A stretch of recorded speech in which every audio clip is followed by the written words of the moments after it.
Lisa, I'm going to do it. I need to talk about Omarosa. Damn, you got to like give her snaps for, you know, and I keep thinking to myself, did she have a lipstick recorder? Was it her cell phone? I want to know what it was that she used. Know? Did she have like a little bustier? Yeah. Was it a bustier mic? Where was Where's it? the microphone? Because you know it wasn't her phone. Because you cannot take your phone into the situation room. I was thinking of like lipstick mic or... Was it a bobby pin? Was it a weave mic? I mean, you know what I'm saying? I just want to know. What was it? See, if we ever interviewed her, that's what I would ask. That would be my first question. And everything is crystal clear. Oh, yeah. It is crystal high clear. tech stuff. Oh, that's some high-tech Yeah, shit. she had some high Did she get tech that from the Russians? I don't know. Did Putin send it to her? It would He was surprise like, me. this is my gift to you.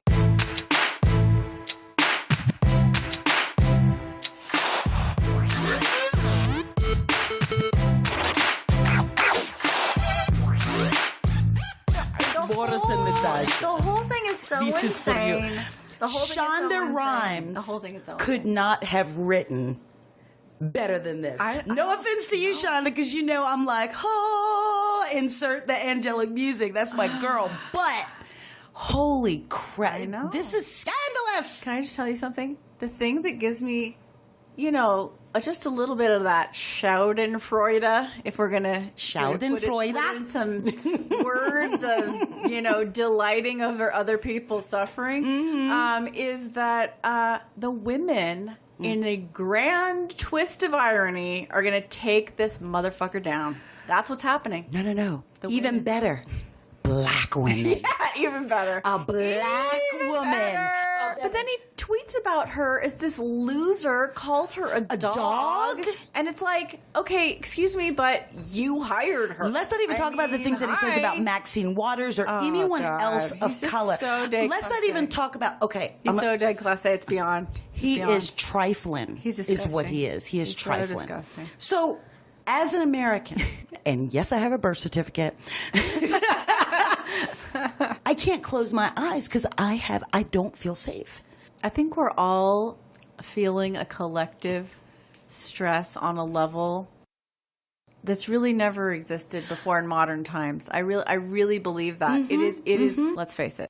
What I'm happy to say, and maybe this will stop your eye from twitching, and that is, good luck, or at least temporarily, and that is, I have hope. I have hope that the criminal justice system of this country is still intact if he doesn't dismantle the Mueller investigation. I believe that these people who have been working on this for a really long time are going to take these creeps down. And this Giuliani thing. Oh, good God. Oh, He's in Scotland golfing today. Oh, my God. Well, you remember Giuliani from the New York days. Of course. He's a batty old crazy man.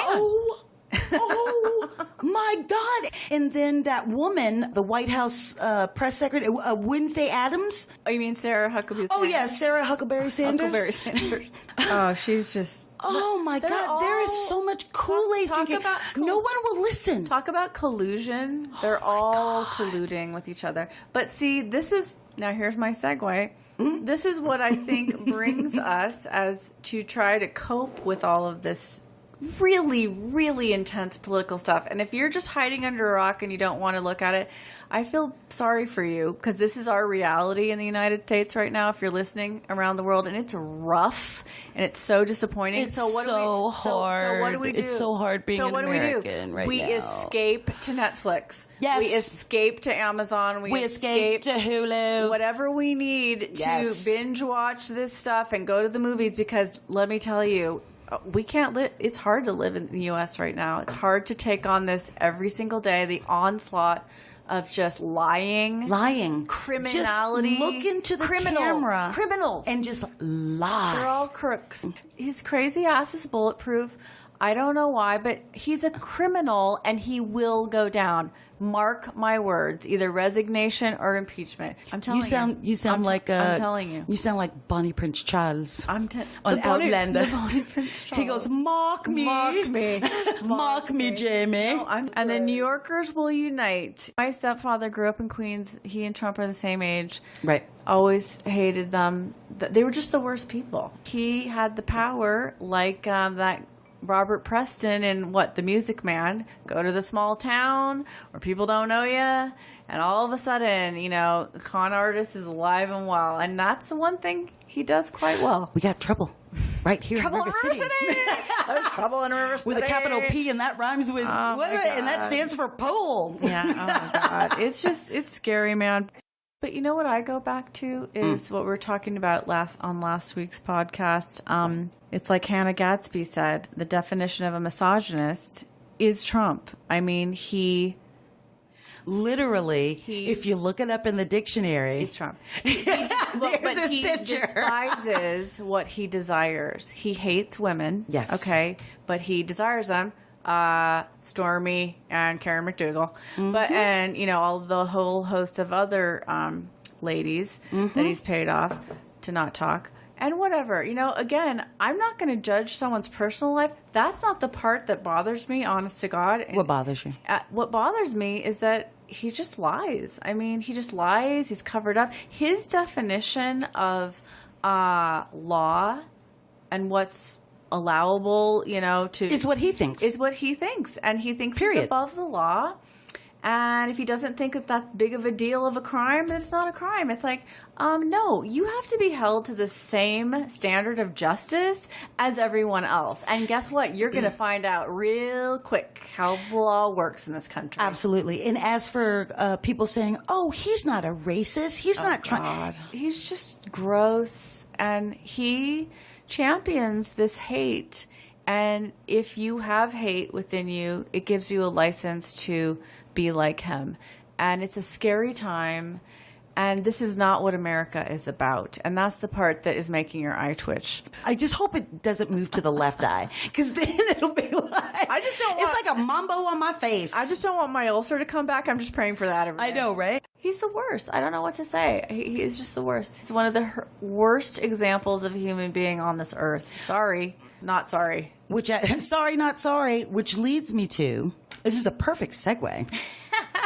I just binge watched the first 8 episodes. And I don't know why I did Boy, this took a long time to get there. My freaking eyes already twitching bad enough, right? And I decided, let's watch Handmaid's Tale. Under his eye, Belle. May the Lord open. Oh, God. Blessed be the fruit. Okay. So you watched the first season, correct? Oh, yeah, totally. So the first season, dear listeners, as you may or may not know, was based on the 1985 book by Margaret Atwood, and we love a you, Margaret, Canadian who foresaw the shit that's going down now. Basically, we're living it. You must read. Okay, these. so in 1984, we were in high school, and I read 1984. In 1985, I was a senior in high school, and I read The Handmaid's Tale. It changed me. I read that and I went, oh my God. That could never happen here. No, there's no way that they could made a happen scary here. movie with Faye Dunaway and Natasha Richardson. Oh yes, I remember wasn't that. great. It wasn't great. But the book was one of the worst, if you're going to say, like a horror story, of apocalyptic horror story of what could happen in the future that I probably ever read. Just that women, would be these forced baby machines, basically have no rights, stripped away. Men had all the power. And then you were relegated into the different sections of women. There'd be the handmaids, who were still fertile and could further the human race. Then you had the Marthas, who were old, not of childbearing years, but, kind of invisible, but they knew how to cook or something, or watch children. They were good for domestic endeavors. Yes. And then you had the aunts, right? The aunties. The aunties that were sort of militaristic, power-hungry bitches that would get the handmaids in line. Right. So it's just, the first season is totally based on the novel, but then they had to create an entire world. You have to expand the world. I think they did 12 episodes. So they created these amazing characters. Margaret Atwood herself was in the writer's room and a consultant. And it was really, really an interesting first season. But if you knew the book, you knew how it was going to go. And it ended with, how it ends, where you the book. You don't know. You're in your mind. It could go so many different ways. So season 2, had such great expectations because it's like, oh my God, we're going into new territory. They're keeping this world. They're keeping these characters. Where the hell are they going to go? And oh my God, what a ride. Oh my God. What a ride. Well, first, just to kind of, before we leap into 2, just to kind of lay the groundwork for people who haven't seen it. It's happening. The commanders is the Trump administration. Is the Trump administration. No, in the book. The stripping away of women's rights. In the book. Day by day. Quietly as it's kept. First it started with reproductive rights. Right. Then it was you can't get a prescription refilled unless a male member of your family agrees to it. And then your debit card doesn't work at the ATM. Then your debit card doesn't work, and you go to the bank and you say, well, what the hell's going on? Oh, my money's gone. We've moved your money into your husband's account. Yeah. And it's just like that. And then it's done. And then it's done. What happens in The Handmaid's Tale 1 is a really extreme theocracy takes over in a coup d'etat the United States. Mm-hmm. Kind of like right now. Mm-hmm. And this is the perfect example. Imposes their extreme view of Christianity on the rest of the country. This is it's happening right now. This is that's why when you watch it, you're just like, holy crap. So I watched Handmaid's Tale. The first season. Well, yeah, I had seen the first season, but fast forward to yesterday. Whoa, that's a quick binge. I know, right? That's a serious binge, Belle.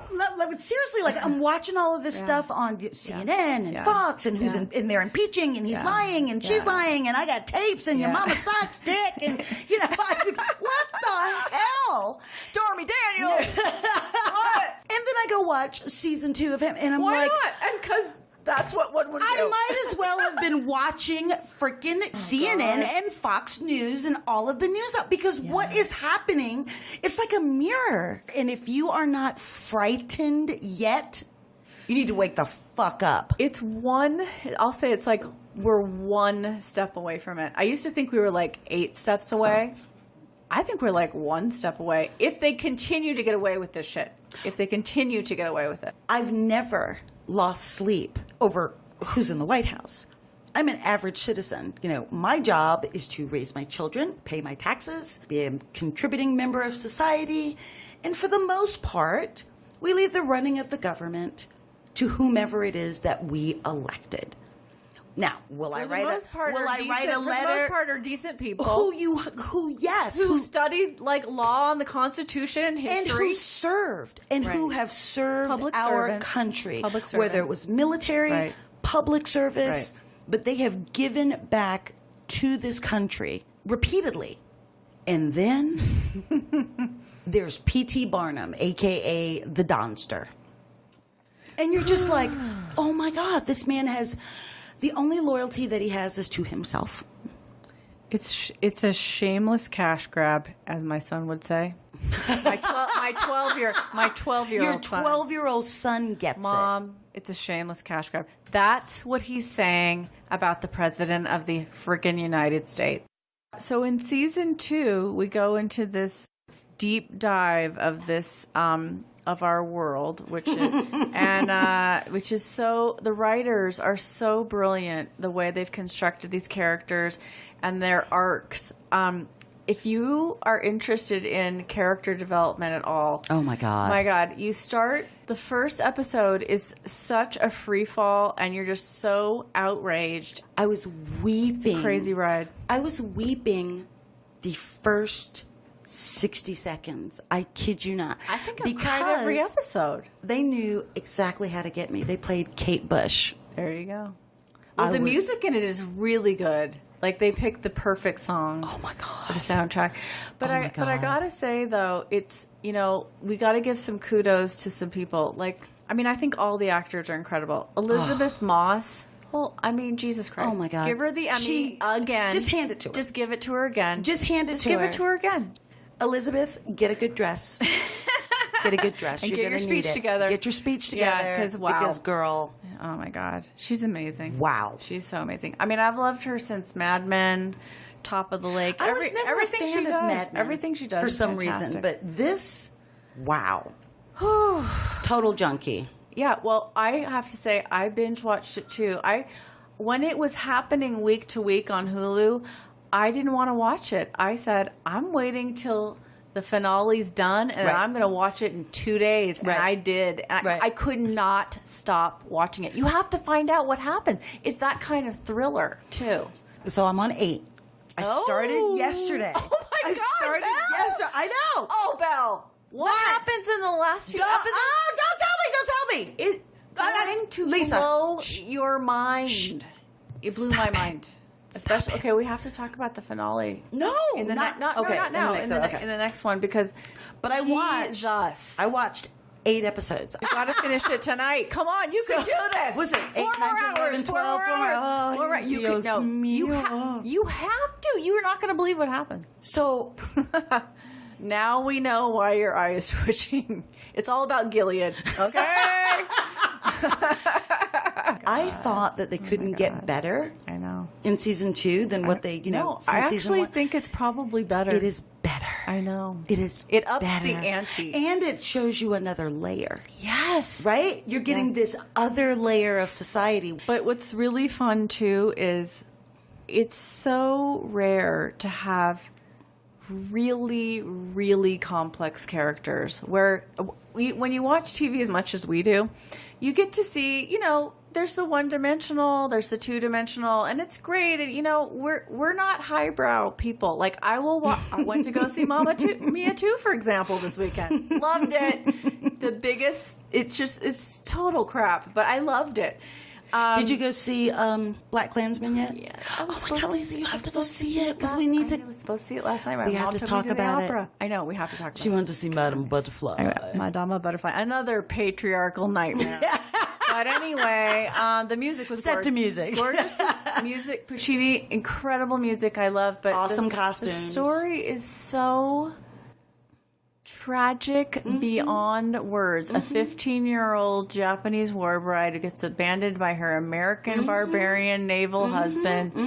Ugh, it's so. And then she just killed herself. Great. I Anyway, saw. and he takes away her baby. Great. I saw the adaptation in Butterfly Oh, that was with B.D. Wong brilliant and film. John Lithgow. Brilliant film. No, I saw it on Broadway. Oh, you saw the play. So My good. God, so amazing. But we digress. Back We to do. The Handmaid's Tale. The thing is, what I was saying is, in season 2, all of the characters that survive, let's just say, Dun, dun, dun. they, you're seeing the shades of light and dark, of yeah. madness, of evil, of good, that we all have all of these things within us, kind of like Darth Vader. And which one is going to win? Which one's going to win out in these people? They're human, and do they go to the dark side and stay there? Do they have glimpses of, good and moral and just? And let's just talk about Serena Joy for a second.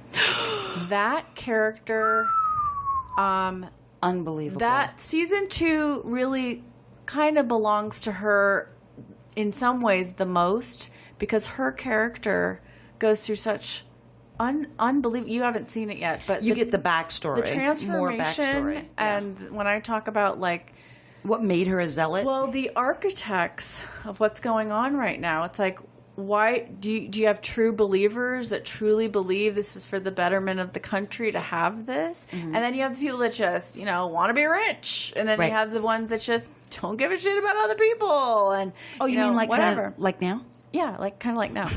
But she was an architect and a true believer. Yep. But she was a woman. Yep. And when you create a system that subjugates women, guess what, honey? You're going to lose. And it turned even on if her. even if you're one of the architects. Yeah. Even as an architect, she became subjugated. Yep. It phenomenal. The other thing Incredible. is watching people just trying to survive. The coping mechanisms. The coping mechanisms. There are people and the that get things away. That we do. The people that I find fascinating and love the characters of the people who escape to Canada, because there are people that escape to Canada, which is not looking like such a bad idea. I got right my now. passport. I have got my passport. I'm ready. I got a passport card. I'm just saying got that. A passport book. So in the story, there are the people that escape, and then there are people that are left behind. Mm-hmm. And so for the people who do get to live in the free world the way it used to be, and even better, with equal rights and everything else, how they suffer and how their pain of the people they left behind. And the people that died and the people that got killed. And, oh, my God. That one episode, oh, my God. Oh, where she was in the thing? Yes. Where she was in the repository looking through all the pictures? I was destroyed. I was destroyed. But see, when we talk about crying every episode and whatever, I'm talking about it. The series makes you feel like it evokes a sense of empathy that very few shows have been able to tap into from an emotional standpoint. And one of the reasons that it can evoke such empathy, in my opinion, is because we're really seeing the beginning stages. Right. Well, this show, in my opinion, is allowing us this little glimpse down the road that's like, if we don't straighten up, get together, and fly right, this is what we could be looking at. If you're numb right now, which, let's face it, most of us are just numb. I gotta cope. To the constant barrage of what we're having to deal with on a daily basis. In reality, you watch this show, and it not only lances the numbness with like a needle and extracts like real emotion, but I don't know, I find it cathartic to watch this because I just feel like, I just want to let it out. And theirs goes to such an extreme. You go on such a roller coaster with these characters and they never let up. There's no breaks on this thing. There's no breaks. But I feel like I get done with an episode of this and I feel like I felt something in a good way, I do not cry easily. I do. I am not a thiffy. I do not cry easily. I cry every day, Belle. And for me, I'm crying right now. Okay. Well, my eyes twitching. Is that considered tears? For a television show, I know, to like weekly make me cry is a reflection of the stress that I'm feeling living in this everyday world, because it's a nerve. It's hitting a nerve. It's touching a nerve. It's twinging a nerve. It's cattle prodding, just like the aunties cattle prod people. Right. It's like I'm being cattle prodded to focus. I feel like this is one of those, this show is a prophetic gift. I couldn't agree more. I think that's a beautiful review to give it, and it just, if you're not watching it, I'm telling you, you are missing out on some brilliance. You're missing out on truth. You're really missing out. You're missing out on some truth. Incredible filmmaking too. This is, when we talk about art reflecting life, this is the epitome of that. The realest example that I've ever seen. And we've only touched upon the story that they're telling. We're not even talking about the visuals, the production value, the color palette, the choices in location, the choices in unbelievable. The way that the handmaids are in red and the commander's wives are in teal blue, and what all that represents, and the blood, of the people who have to hang or die, or the black of the what are the guys called? The eyes that are watching everybody. They're the spies. The eyes are the spies. It's just like, it is on every level just a really beautiful thing. And watching people in the show daily not only just live in utter fear because somebody's always watching, right, but then trying to just live a life. Well, how do you live a life when every day is utter fear. And what's great too is they put a microscope on every sector of every kind of human. LGBT for sure. Yes. Major microscope. That's a big thing. Being of a different religion, being of a different color, being of a different creed, whatever it is, mixed families, a lot of mixed race scenarios. But what's interesting, it's really interesting. Yeah, the LGBT thing, being gay or bi or lesbian or trans. You mean a gender traitor? Yeah, a gender traitor. That's what they call it. So there's a huge focus on that because this is all about reproduction. Yes. Because in case you don't know, in case you haven't watched the show, this is all about we poisoned the planet. We've poisoned the planet to a point that there's no more reproduction. Right. It is few and far between. So if you can reproduce, you get to live, but you're a handmaid. So basically, sanctioned rape. Right. To procreate. Right. With whoever they want to have you procreate with. But one of the things that I find so beautiful about this is that race doesn't mean anything. Race does not play. Have you seen at all where race plays a factor in this? That's a good point. Not at all. That's a really it's good whether point. you can reproduce. Right. It's whether you are going to carry the agenda. Right. And it's whether or not. So well, wait. They really put it into, let's look at this. It's male and female. Yes. You're male, you get anything you want. Right. If you're female, you get are nothing. second class. Yes. You don't get to read. You have sex on demand. You can't write. You reproduce. You keep your mouth shut. Yep. It's a male-female Completely. line, and that's what it is. Right. It's hideous.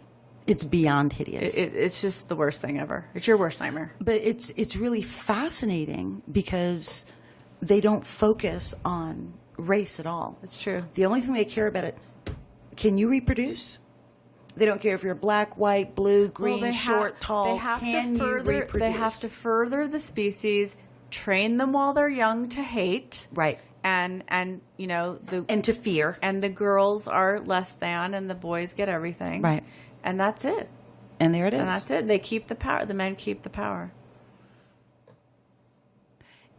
I've never been a marcher in the streeter. I have and still am. But do you remember after the election how I did the election monologues? Yes. And have gone to rallies. I've started going to rallies. And I think, ladies, this is what we're going to have to do. It's the only way. I said to my kids the morning after the presidential election, kids, you thought mommy was crazy protester before? Get ready. Y'all ain't seen nothing yet. We're going to be doing signs every weekend. And guess what? My kids have been to so many marches in the past year.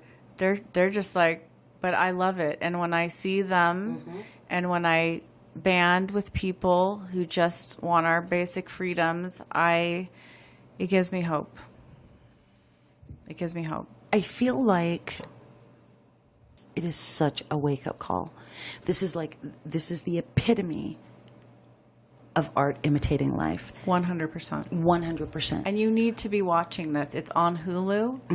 I think you can also get it on Amazon a la carte. Yes. That's where I got it. It's so worth it, man. If you want to binge something or savor it, I mean, you can really savor it too. And it gives you so much food for thought. I mean, I love shows personally. I mean, I love all kinds of shows. It depends what kind of mood I'm in, of course. But those ones where if you're watching with a friend even or a couple of friends where you can watch an episode and then you're just dissecting it afterwards, because this is one of those ones where there is so much to talk about. There's so many correlations. There's so many layers. Oh, my God. There's so many layers. It's endless. Do they go into, because I've only seen to episode 8, and it's what, 12? I think it's 12 episodes, 8, 9, 10, yeah. 12. I can't count. Yeah, I'm pretty sure it's 12. So I've got 4 more to go. Yeah. Oh, my God. Get ready. I'm going to do it tonight. I'm going to do it tonight. What time is it? The coaster just goes into hyperdrive. Because she's pregnant, and she's like 4, 5, 6 months pregnant. Belle, just wait. Girl, just wait. Don't tell me. Do not tell me. We have to talk. We have to recap after you see the end. Okay. Because Jesus. I can't even put into words what you're about to experience, because your head, when I see you next time, will be floating off your body in an explosive manner.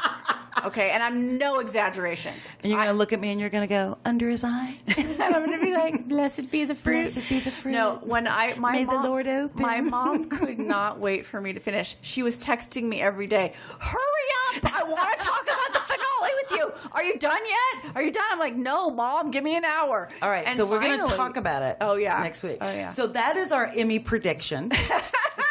So we've done 3 things today, right? We've talked about just womanhood in America, the freakish P.T. Barnum nature of the White House, how a black woman, Omarosa. the irony, that Omarosa, The sweet irony. sweet black irony.